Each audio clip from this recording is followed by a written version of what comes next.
Good afternoon. Hopefully everybody has gotten through the food coma by this point. The food trucks were awesome. I want to thank the Pacific Bitcoin folks for organizing such a wonderful dietary extravaganza for us. Some great LA food truck food. All right. How many of you out here are thermal engineers? Just want to make sure that whatever I say, I'm not going to have somebody contradict me in the audience. Okay, we got one over there. All right.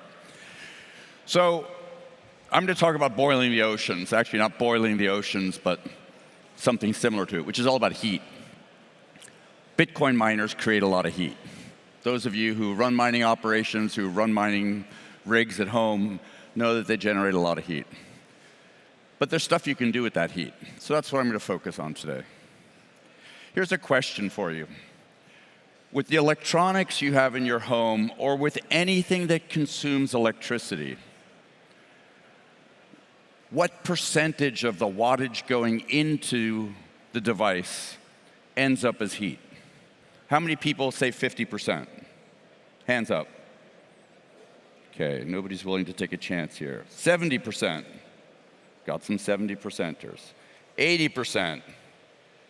Got some 80%ers. 90%. Okay, all right. Thermal engineers getting close here. All right, it's actually close to 100%. So something that consumes 1,000 watts of electricity is going to put out close to 1,000 watts of heat because electricity causes friction in circuits. Sometimes we want that heat on purpose, like an electrical heater, stove, for example. Sometimes that heat is just being consumed by a CPU, TV tube, whatever it might be. And the only other energy that it loses might be energy emitted for wireless signals, LEDs, things like that. But we generate a lot of heat with all the electricity that we use. So the world thinks Bitcoin miners are boiling the ocean, right? I mean, here's some interesting headlines. 2020, Bitcoin will consume more energy than the world does today.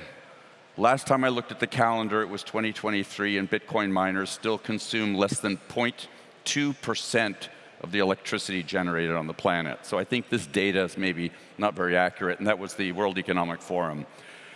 Bitcoin miners were supposed to cause catastrophic climate change.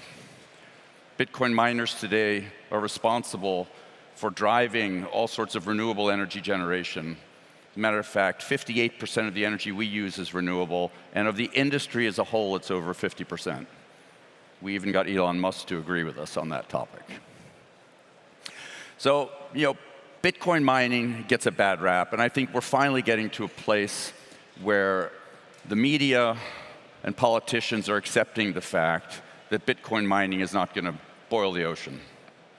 However, we also know that Bitcoin mining provides a lot of benefits. It expands renewable energy capacity. Why? Because there's stranded energy that can't get funded unless it has base load offtake. Bitcoin miners consume a lot of energy. We can consume the energy from solar farms, wind farms, hydro dams, geothermal facilities, so that they can build them while they're waiting for interconnect, transmission lines. The single biggest hindrance today, or barrier, to the US and many countries transitioning to green energy is transmission capacity, or the lack thereof. As a matter of fact, there is upwards of a 5 to 6 year waiting list today if you're building a new power generation facility to get that connected to the grid, which means you can't get your facility financed, which means you can't build it. But you need offtake, and Bitcoin miners provide that.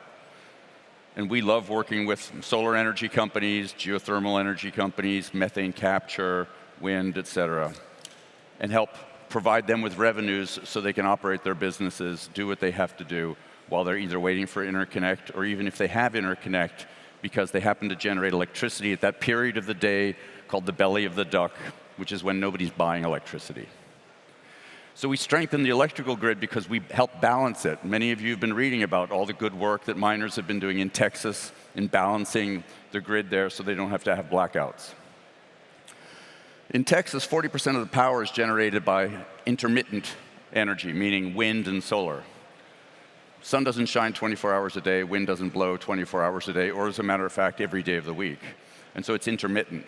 So it's really hard for the grid operator in Texas to figure out how much energy am I going to need from nuclear, coal, gas, wind, solar, because they don't really know how much energy they're going to get from the wind on any particular day. And so they need to have the ability to have somebody who can shed load, and Bitcoin miners provide that service to the Texas grid to the tune of upwards of 2 gigawatts of power. Bitcoin miners also mitigate methane. We capture methane gas, whether it's from landfills or whether it's from oil fields. Methane is 80 times more damaging to the environment than carbon dioxide.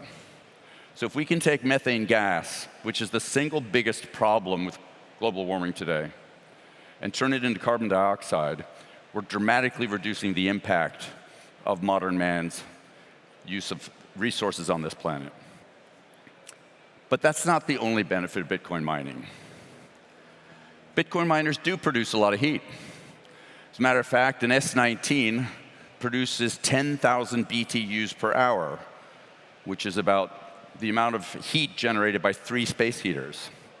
It's pretty simple. 3 kilowatts of energy, you get about 3,410 BTUs per hour. That amount of energy generates 10,000 BTUs. So you can use S19s as heaters, and this is just air-cooled. But if you think about the percentage of electricity that a consumer uses to heat their house and heat water, what percentage of the electrical bill do you think it is? Who would say 10%? 20%? 50%? Yeah, 60%. 60% of the average electrical bill of a home is spent to heat the house and heat water. Forget about cooking. So that's kind of low-grade heat. Bitcoin miners can solve that problem. But there are lots of other productive things you could do with that heat, too. Think of all the industrial uses where we need to use heat to do things. We need to heat certain things in food processing so food can be packaged and processed. In agriculture, greenhouses, and lots of other places. So let's look at some examples. Shrimp farming. Talked about boiling the ocean, I have to talk about the ocean, right? So shrimp farming. Why is shrimp farming something I'm going to talk about? Well, if you think about shrimp farming, it needs heat. You need to heat the water the shrimp live in.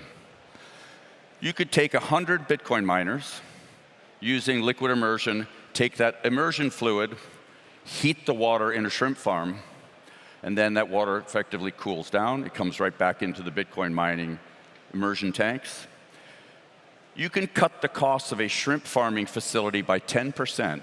You're increasing the margin of the shrimp farming business substantially by simply using the heat off of Bitcoin miners instead of using electricity to heat the water.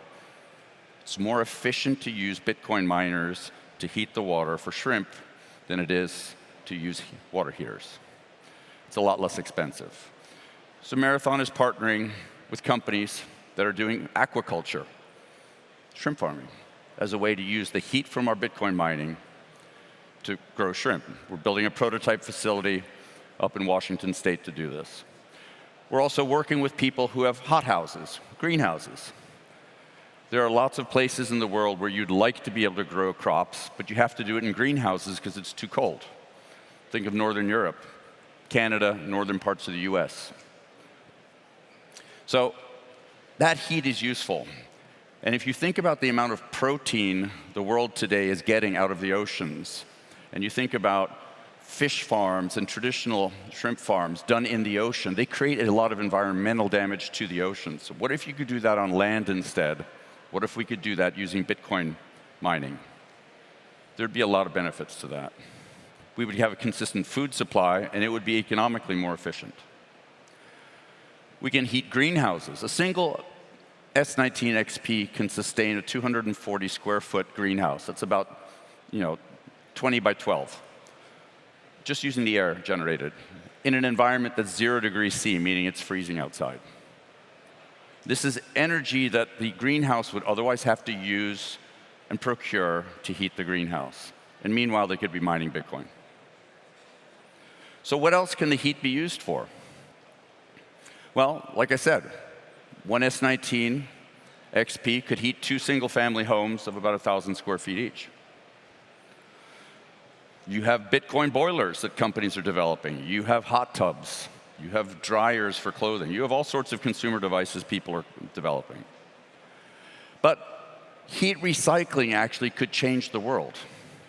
If you think about all of the heat we generate through transportation, through heating buildings, our homes, through cooking, through heating water for laundry, industrial manufacturing process, if we could instead generate that heat by leveraging Bitcoin miners, we would do a much greater service to the world. We would lower the cost of Bitcoin mining. We would lower the environmental impact to the world. And this planet would be a much better place to live. So what if I told you it's time to stop apologizing? Let's start being proud of what Bitcoin mining can actually do for the world. Let's start being proud and standing up and saying what we're doing to help the environment. Let's start being proud of what we're doing to help the electrical grid. And let's tell people in Washington and capitals around the world that Bitcoin mining is good for the environment. Don't be embarrassed. Stand up, pro-Bitcoin. Thank you. Oh, hi.